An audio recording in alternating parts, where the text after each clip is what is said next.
Nasa rebuilding process ang Star Hotshots. Ito ang iginit ni Head Coach Chito Victolero mahigit isang linggo bago ang opisyal na pagsisimula ng 42nd PBA season.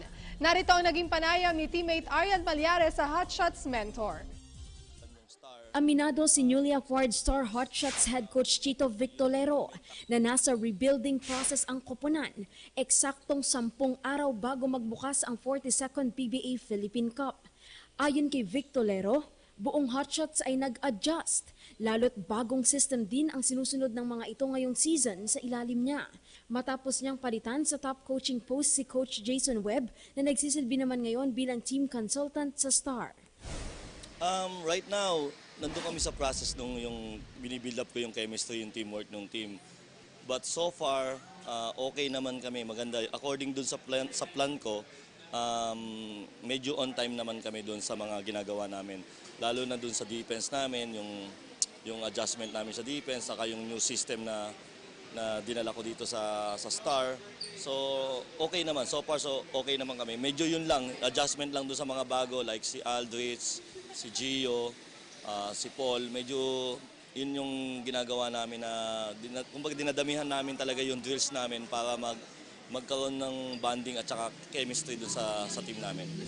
Samantala, excited din si Victolero na makaharap sa kanilang first assignment, ang NLEX Road Warriors ni head coach Yeng Giao. Ayon kay Victolero, exciting na laban ito lalo't pareha silang nangangapapa ni Giao sa kanilang bagong team sa liga. Si Giao na nanggaling sa Rain or Shine at siya na nagsilbi naman pa sa Mahindra Floodbuster bilang assistant coach. Siyempre, alam naman natin si Coach Yeng, idol natin yan. Kumbaga, siya yung isa sa tinitingnan natin na mga talagang magagaling na coach dito. So, I think yun lang. My goal lang naman is to prepare my player. Kailangan ko silang i-prepare for that opening game. And I expect them to play hard. Also, I expect NLEX na makaka-adjust sila dun sa system ni Coach Yeng. So maganda siguro dahil parehas yung bagong sistema, parehas bagong coach. And yun, sana manalo kami. Sa pagsisimula ng 42nd PBA season, sasandala ng 2014 PBA Grand Slam champion sina newly acquired combo guard Paul Lee, rookie point guard Gio Halalon at power forward Aldrich Ramos.